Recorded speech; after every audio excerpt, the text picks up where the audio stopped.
In the mysterious realm where science and faith intersect, there lies a relic that has captivated believers and skeptics alike for centuries, the enigmatic Shroud of Turin. Get ready to witness astonishing findings that challenge everything we thought we knew about the Shroud. Is the Shroud of Turin actually the burial cloth of Jesus Christ, or merely an elaborate forgery? Can modern science finally confirm or debunk its connection to the crucifixion? And most importantly, what does this mean for our understanding of faith, history, and the boundaries of scientific history? Well, make sure that you stay tuned till the end to find out. So what exactly is the Shroud of Turin? Let's start with the basics. The Shroud of Turin is no ordinary piece of fabric. It's a tantalizing glimpse into the past, a three-dimensional image that defies explanation. Picture this, a barrier cloth intricately woven bearing the full-size, high-resolution image of a naked crucified man. But here's the catch, it's in negative form. The image appears as if it seeped through the very fabric, leaving us in shock and questioning the laws of science themselves. Now here's where things get really interesting. For over 115 years, the Shroud of Turin has been studied by eager scientists seeking answers. But no one has been able to replicate this image, not even with the most advanced scientific technology of our time. It defies explanation and duplication. And let's address the skeptics, those who dismiss the Shroud as clever forgery. They point to the controversial radiocarbon dating tests conducted in 1988, which claimed the Shroud was a medieval creation. But guess what? Turns out, those tests were dead wrong. To hit a place where a yarn segment from the original shroud was spliced into the new reweave part, the splice, very definitely shows the new yarn that was being put in and dyed to match. The only thing in the shroud that was dyed or stained was this radiocarbon area. His findings were later confirmed by John Brown from Georgia Tech and Bob Villarreal from Los Alamos National Laboratory. The Shroud's authenticity is now supported by an array of scientific evidence, leaving the critics trembling in the face of a new truth. Now let's delve into the mesmerizing realm of blood chemistry. We're talking no pigments, but blood. And not just any blood, it's type AB, a rarity among the general population, but intriguingly more common among the Jewish people. But here's where things take a chilling turn, the vivid red color of the blood. You see, normal blood ages and turns dark over time, but this blood on the Shroud defies all logic. It remains red, frozen in a moment of agony. So what does this tell us? Brace yourselves for a shocker. The blood chemistry indicates that when the human body endures unspeakable torment, the hemoglobin in the blood breaks down, giving rise to an enzyme called bilirubin, causing the blood to retain its vibrant crimson shade indefinitely. The conclusion is chilling. The individuals wrapped within the Shroud experienced unimaginable suffering. The bloodstains cascading down the arms bear witness to the cruel crucifixion, with the angle of the blood flowing perfectly matching the movements of a crucifixion victim, desperately shifting positions to breathe. And here's a crucious fact. The bloodstains came first, preceding the image itself. Experts deduced that this unique image process occurred precisely 72 hours after the blood made contact with the cloth, as if some otherworldly force brought forth the sacred transformation. Astonishingly, neither of the men whose imprints adorn the Shroud decomposed while in its embrace. A baffling convergence of science and spirituality, wouldn't you say? And what's even more intriguing? After 3 days, Jesus rose from the dead. And Dr. Joseph Kohlbeck, a brilliant researcher, stumbled upon a groundbreaking discovery while examining the Shroud of Turin. He found something remarkable: dirt. But not just any dirt. This dirt contained a remarkable blend of travertine, aragonite, and Jerusalem limestone. The very limestone found in the tombs of Jesus in Jerusalem. Coincidence? I think not.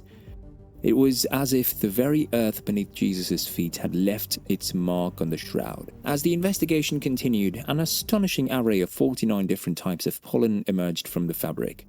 Here's where it gets intriguing.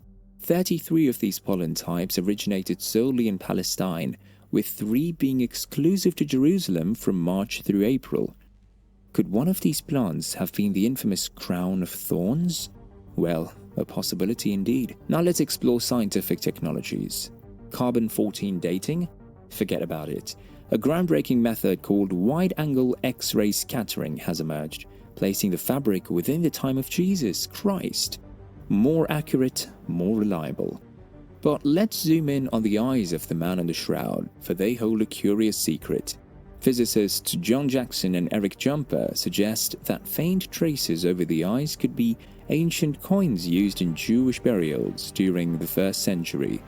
Remarkably, these coins match the size of those used by Pontius Pilate between 2nd BC and 32-33 AD. Coincidence or evidence? Size matters, they say. And the shroud size is strikingly close to 2 by 8 cubits, an ancient unit of measurement. But here's where things get truly captivating.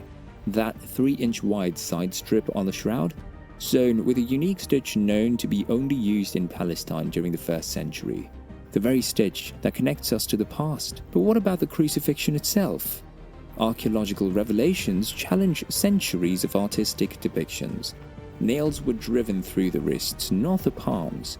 The shroud echoes this truth, portraying one foot with a single nail and the other foot with 2, allowing rotation of the victim to gasp for breath. The nails, the wounds, the shroud, it all aligns in a chillingly authentic way. And speaking of the crown of thorns, you won't believe what they found in the shroud. Sharp object puncture wounds all around the head, accompanied by pollen from the very plant known for its thorny nature. The evidence aligns astonishingly with the biblical narrative. As we explore further, the shroud uncovers even more. Abrasions on the shoulders indicate the burden of carrying a heavy, rough object, perhaps a cross. Soil mixed with blood reveals moments of stumbling and falling, leaving its mark on the fabric. The wounds on the nose, possibly broken from a fall or a beating, add yet another layer of authenticity to the shroud's narrative. And let's not forget the side wound. A 2-inch wide elliptical wound, reminiscent of a Roman spear. The back image of the shroud displays a separation of blood and clear blood serum, a phenomenon observed when a person dies from a wound.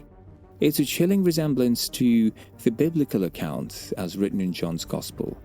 All these astonishing details, my friends, converge to fit one man and one story in history, Jesus Christ. You see, the image imprinted on this ancient cloth has astounded scientists and physicists, searching for answers that continue to elude them.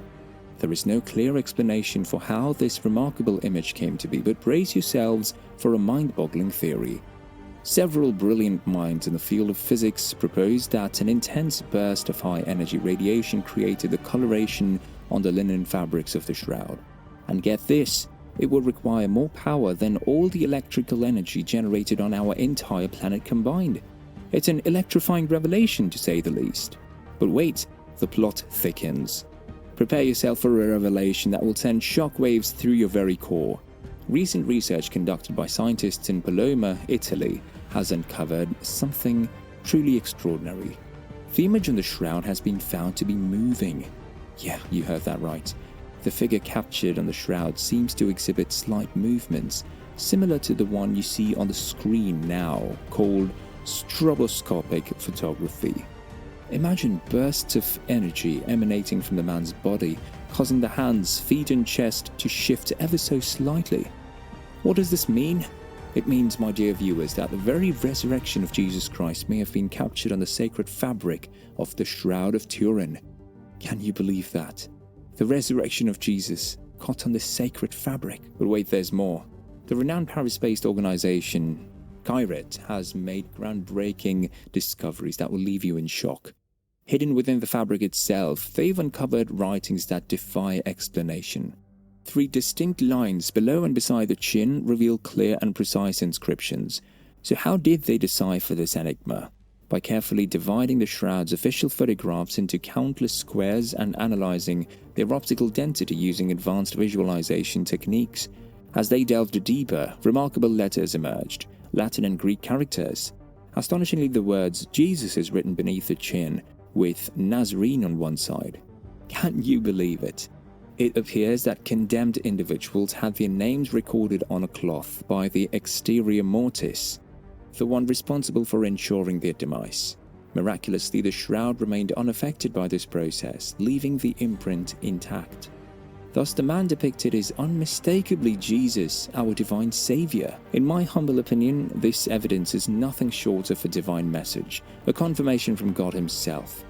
We now have scientific proof that Jesus sacrificed Himself to save us all.